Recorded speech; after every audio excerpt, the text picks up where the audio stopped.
Hey YouTube, I'm Tech Hunter here doing another action figure review, and today we're having a look at a expanded universe, or gamer greats as they're called now, character from a old Star Wars video game, one of people's most favorite video game series, the Knights of the Old Republic. They did two video games, Knights of the Old Republic and Knights of the Old Republic 2, commonly known as KOTOR.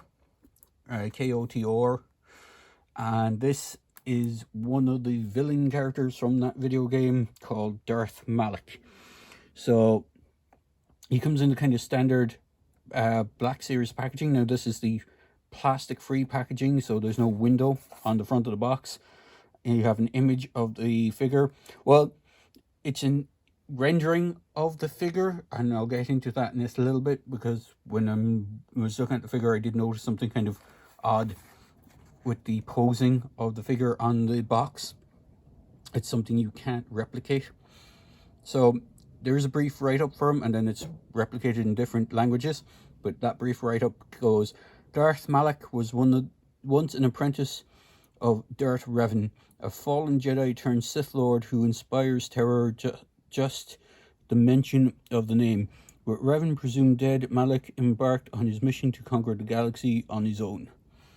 So he is quite a nice rendition of this character, and this isn't the first time this particular character has gotten a figure, so I will bring in his original counterpart later. But for now, we'll just have a quick look at the figure itself. So he does come with technically two accessories. It's really just one, but he does come with his lightsaber, and it's done with the red Sith coloring. The blade does pop out of it because there is a holster for his blade on, or for the hilt on the back. Now, I'm not sure which way it's supposed to go. I'm not sure if it's supposed to go that way or it goes this way. It would kind of make sense that it goes that way, but then he can't really pull it out. It can go that way, and you could probably grab it that way.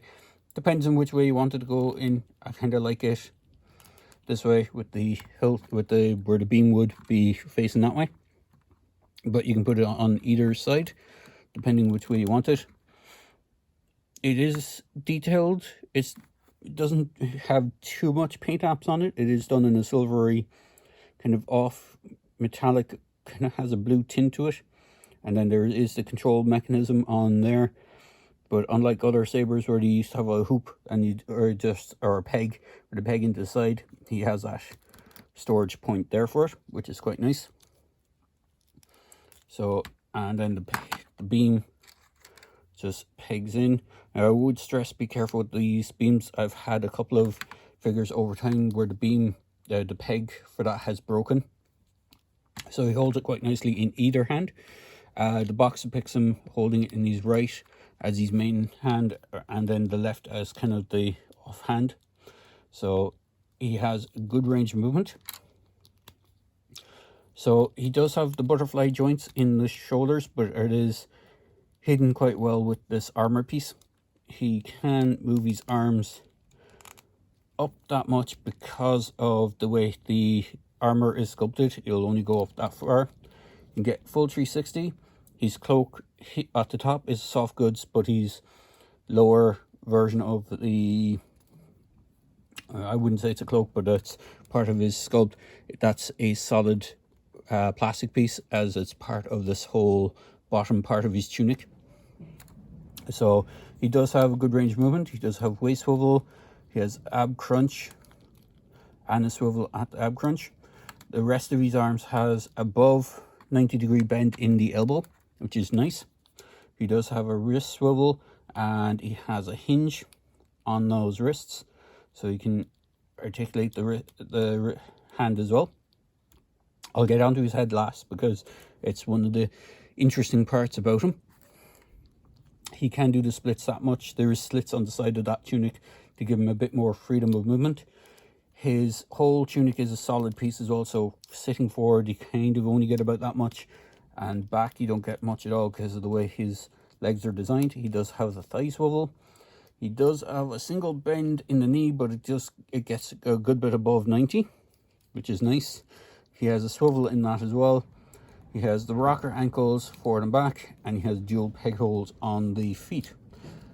So, getting into that head sculpt, it is a really nice and imposing head sculpt, and it does actually have a interesting playability feature. So his head is on a ball joint, and the one thing I've noticed, if you look at the way he's positioned on the box, the head is kind of way more down on the neck peg. In fact, this pose with the neck and the head isn't even possible with the figure, the way it's designed. At least I can't get it to do it on my one. When you try to move the head to the side, like the way they have there, the mouthpiece goes above this neck ring, so it doesn't sink in underneath like the way it shows on this. So I have a feeling this might have been photoshopped, or at least edited in such a way. The gimmick with his head is actually quite jarring. You can open up this piece here. It's on a hinge. In fact, you can see the hinge piece on the back of the head. So it's designed to hinge out up to a certain degree, and then it will pop off the hinge. So you flip him around, he has this fairly horribly scarred and disfigured face, which is true to his likeness in the game. And you can see there's a clip here that when you close that mouthpiece back up, assuming you get it over the neck thing, it does close back up, and you have that there for him. So he's a pretty garish character, which most Sith Lords tend to be disfigured to some degree because they're, you know, the bad guys, and bad stuff happen to bad guys. So for scale wise, he does stand a good bit taller than your average 6-inch. He is nearly just under 7 because of him being quite a tall character, and he has fairly big boots on. So for a size comparison to another Star Wars figure, because it's the only one I seem to have a hand.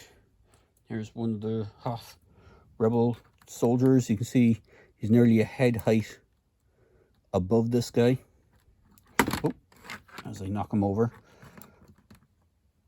I'm not sure what race he's supposed to be. I'm not sure if he started off as an alien race.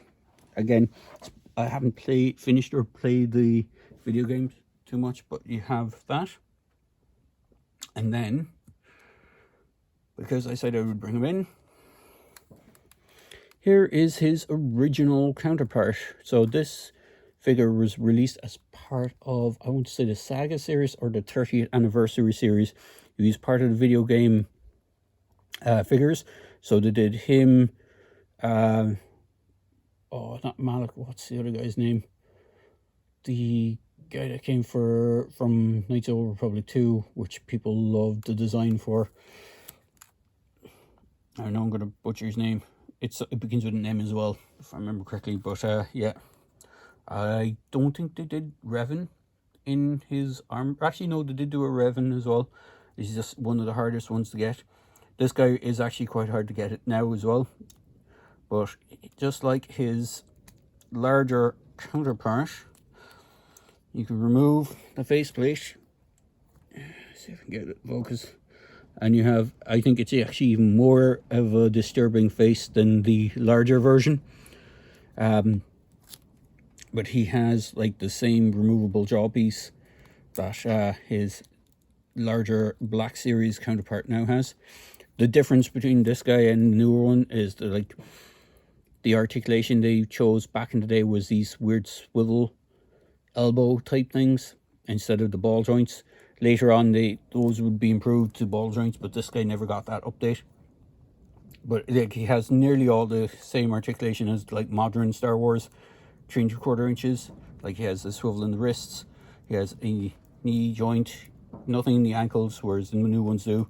Does have the waist swivel like the current ones, and he has an evolutionary step of the of the articulation that the old ones have. So you can even see he has the same lightsaber, and it has, I think it actually looks like it has a little bit more decoration on it than the other one, but then it is what it is. But overall, he's a really cool figure. He should be hitting stores now. I'm not sure if he's exclusive to anywhere over in the States. I know he's available here in Ireland in Smith's, along with Basta Shan, I think is how you pronounce her name. She's another Knights of the Old Republic character, which is a really good one. But overall, a really cool figure, and I do recommend picking this guy up if you're a fan of Knights of the Old Republic. He's an impressive looking figure on the shelf. And if you can get Revan as well, I know Revan, I think, is getting a re-release as part of Black Series. There was a Revan release for Black Series, and he's become harder to get, so I think there's a re-release of him coming out, or it's already out. So, well, at the time of this recording, it should be already out, but I do recommend picking this guy up. In fact, just to showcase this guy with another 6-inch figure line, and it's not quite, I always found this line to be quite big. Here he is with Dennis Nedry from the Jurassic Park Amber collection, so you can see how he scales up with them as well. So all in all, good figure. I'm going to wrap this up here. I do recommend picking him up if you can get one. He's a cool looking character, even if it's just to fill out shelf space with more Sith characters and, you know, than hero characters in Star Wars franchise. Pretty cool looking character and fairly gruesome looking face sculpt, but all in all, he's really cool. So there you go, guys. I hope you enjoyed this video review, and as always, please feel free to like, comment, and subscribe to my channel. I hope you all have a good day. Cheers.